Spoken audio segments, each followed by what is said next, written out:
Session, I want to talk about sort of like what I mentioned in the last thing, in that introduction is sort of what's going on with the luxury travel market right now. And then I think we're going to get into what the definition is and how it's changing in your opinion.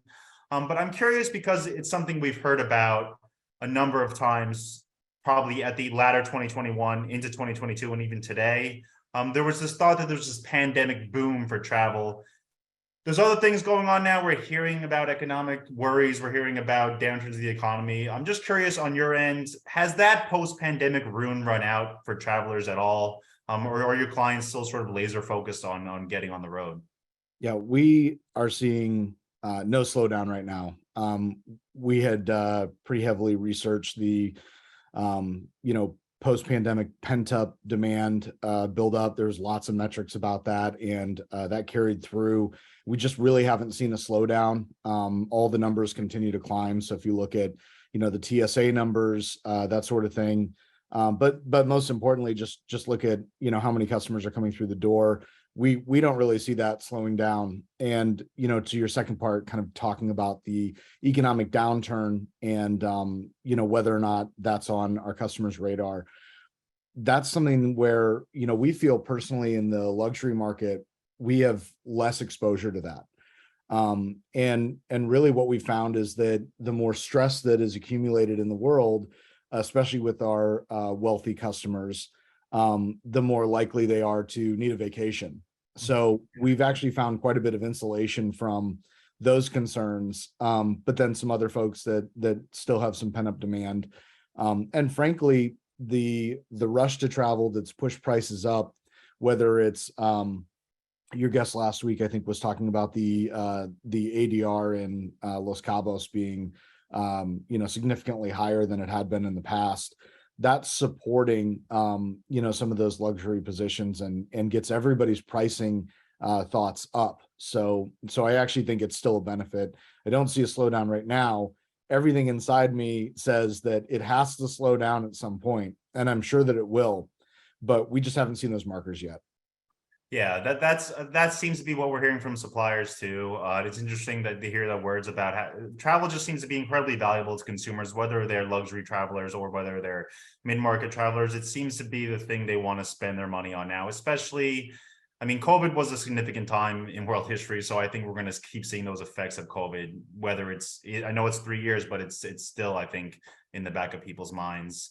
We have a poll we want to launch just to get a taste of who's in our audience today. We have close to 100 advisors with us. We're just wondering where the primary focus of your business is, if it's in luxury, so we can sort of tailor the rest of this conversation to that. So Tom's going to go ahead and launch the poll now. But I do want to ask you, Kyle, before we get into that new definition of luxury, is there anything that's trending amongst your clients? Any destinations that have taken market share or have sort of piqued interest that you haven't seen in the past? Anything surprising? Any products getting more interest than usual? Yeah, we've seen a huge push for Antarctica, and that's actually been the predominant movement of our business.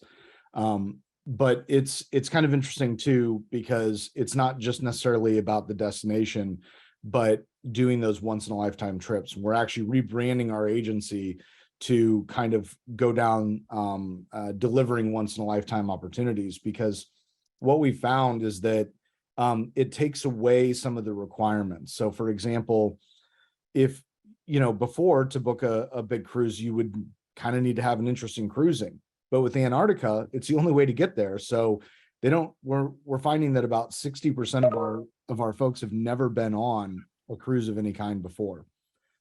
And so we found that it's really more about the destination. And I think Instagram and TikTok probably have some influence on that. And we're just now seeing a lot of coverage around that exact thing. So a bunch of people have started posting videos and stuff about going to Antarctica and penguins and that sort of thing, which is helpful to us, frankly. So we have seen a huge shift there, but there's so many good products that are coming onto the market.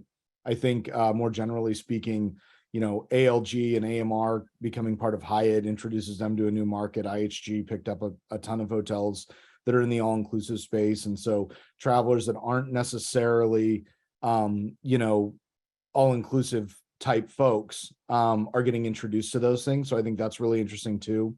And then some of those overwater bungalows have come away from the Maldives and are finding their way into the Caribbean. And I think that's going to be a huge trend too. So I think that's kind of where we're seeing, but more than anything else, I think what people really want and what they will always spend their money on are kind of the irreplaceable trips, the ones they talk about in 5 years, the ones that put them in the center of the cocktail party. And that's really what we try and do with our clients, is put them in the center of the cocktail party. So we want like a little group kind of huddled around them, asking about whatever it is. And we've found that there's a lot of great products for that. We're big fans of Seaborn. They've been a great partner for us, and they have one of the best products going to Antarctica.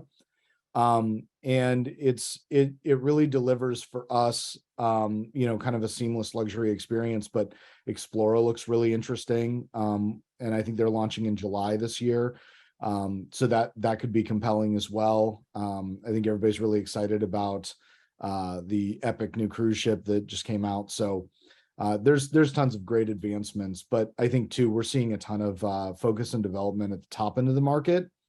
And Okay. that's great because that puts more options in front of our customers.